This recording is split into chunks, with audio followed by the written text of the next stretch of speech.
भक्तों जय माता दी।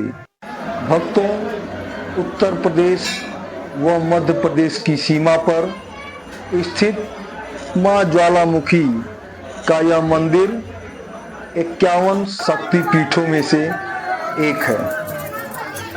मान्यता है यहाँ पर माता जी की जिह्वा गिरी थी।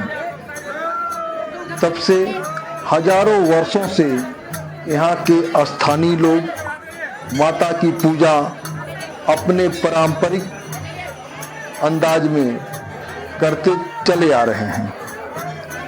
माता की यह पूजा इन आदिवासियों द्वारा बहुत ही अलौकिक तरीके से की जाती है।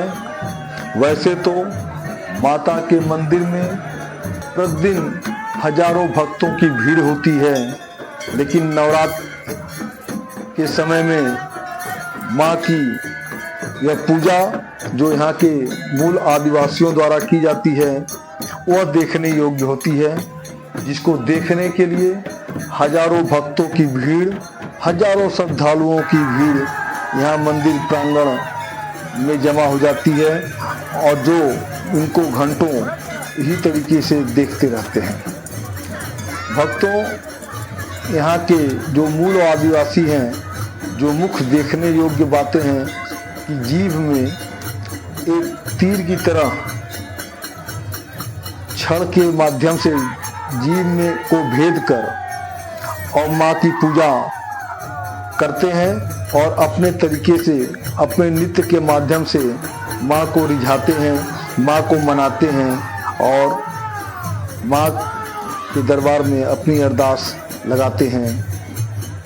यह जो दृश्य आपके सामने दिखाई दे रहा है, ये यहाँ के लोगों द्वारा, यहाँ के स्थानीय लोगों द्वारा, यहाँ के मूल आदिवासियों द्वारा यह पारंपरिक नृत्य आप देख रहे हैं और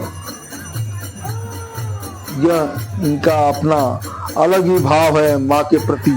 माँ के चरणों में ये अलग ही अरदास लगाते हैं और जिन्हें देखने के लिए हजारों की संख्या में भक्तगण अगल बगल इकट्ठा होकर इस नृत्य का आनंद लेते हैं और माँ के जयकारे के साथ पूरा मंदिर प्रांगण गूंज उठता है। घंटे घड़ियालों के द्वारा, माँ के जयकारों द्वारा और इन भक्तों द्वारा जब यह पूजा इस घड़ी, नवरात्र की इस घड़ी में होती है तो देखने योग्य होता है। और आइए अब मंदिर के पुजारी द्वारा यहाँ की महिमा के बारे में जानते हैं। आज माँ जगजननी जगदम्बा ज्वालामुखी की असीम कृपा से 8 दिन का नवरात्र, आज अंतिम दिन नवरात्र का है, 9वां दिन। यह शक्तिपीठ है जहाँ जहाँ माता सती का अंग गिरता गया वहाँ वहाँ देवियां पैदा होती चली गईं। सती के जिह्वे का अग्रभाग गिरा हुआ यहाँ प्राप्त हुआ है। यह सिंगरौली क्षेत्र बोलते हैं जहाँ माता रानी का प्रादुर्भाव हुआ है, जहाँ उत्पत्ति हुई है, यह सिंगरौली क्षेत्र है। सिंगरौली कोई एक विशेष जगह नहीं है। 1400 गांव की सिंगरौली 700 उत्तर प्रदेश और 700 मध्य प्रदेश में है। मैंने बताया कि जहां जहां माता सती का अंग गिरता गया वहां वहां देवियां पैदा होती चली गई। पूरे अखंड भारत में 51 शक्तिपीठ हुई, लेकिन जैसे जैसे खंड होता गया वैसे वैसे देवियां बढ़ती चली गई। 9 विदेशों में चली गई, 42 अपने भारतवर्ष में है।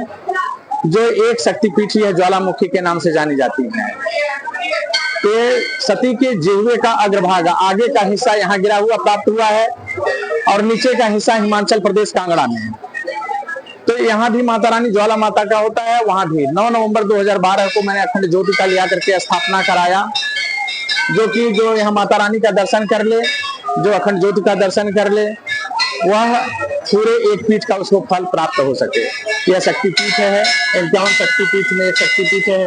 हर शक्तिपीठों की अपनी अपनी एक महत्व होती है। जैसे मैंने ज्वाला जी का नाम लिया था हिमाचल प्रदेश में, वहाँ आज भी ज्योत निकलती रहती है।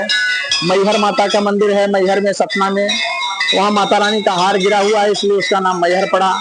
तो वहाँ आज भी एक गुलाब का फूल और एक अगरबत्ती जलती हुई मिलती है। अलाउद्दीन आज भी वहाँ अमर है। इसी प्रकार से हमारे यहाँ एक नीम का पौधा है। नीम के पौधे की विशेषता है कि जनवरी से दिसंबर तक कोई भी महीना हो उसमें फल और फूल देखने को मिलता है। मैं यहाँ पर 15वीं पीढ़ी पर प्रधान पुजारी हूँ। अगर एक पीढ़ी को 20 वर्ष मानते हैं तो 15 दुना 30, 300 वर्ष हो गया। लेकिन जो पेड़ की विशेषता है, जो नीम के पौधे की विशेषता है, वह जनवरी से लेकर दिसंबर तक कोई भी महीना हो उसमें फल और फूल देखने को मिलता है। 2 खंडों में बटी हुई है। नीचे से देखने से ऐसा लगेगा जैसे उसमें जान नहीं है, सूख गई हैं, उसमें जड़ नहीं है, ऐसा लगता है जैसे कि हवा में लटके हुए हैं। लेकिन ऊपर में उनका फूल, पत्ती, तना सब कुछ झलकता है।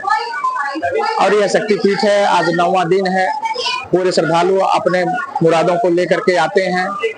यह मंदिर 5 स्टेट से घिरा हुआ है, उत्तर प्रदेश, मध्य प्रदेश, छत्तीसगढ़, बिहार और झारखंड से। यहाँ से लोग दर्शन करने के लिए आते हैं। माता उनकी मुरादें पूरी करती हैं। जय माता दी।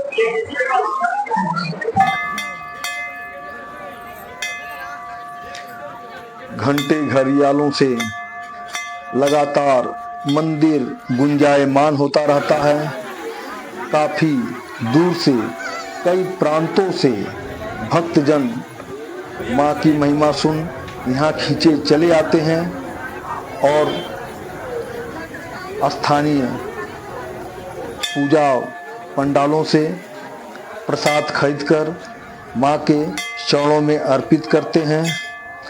इस मंदिर के सिंह द्वार से लेकर सिंह द्वार के काफी दूर तक भक्तजन एक लाइन में खड़े होकर माँ के दर्शन का इंतजार करते हैं और मंदिर कमेटी द्वारा काफी दूर तक भक्तों को धूप से बचाया जा सके, जो लाइन में खड़े होकर अपनी बारी का इंतजार करते हैं, घंटों घंटों इंतजार करते हैं, तब जाकर कहीं माँ के दर्शन प्राप्त हो पाते हैं।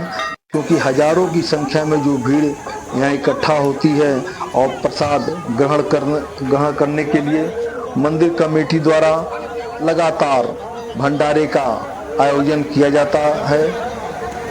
इतना शुद्ध व स्वादिष्ट प्रसाद खाकर भक्तजन प्रसन्न हो जाते हैं। भरपेट प्रसाद की व्यवस्था यहाँ पे की जाती है और माँ के जयकारे के साथ लगातार लोग अपने द्वारा भी 9 कन्या को खिलाने के लिए अपनी अपनी तरफ से भी प्रसाद का व्यवस्था करते हैं।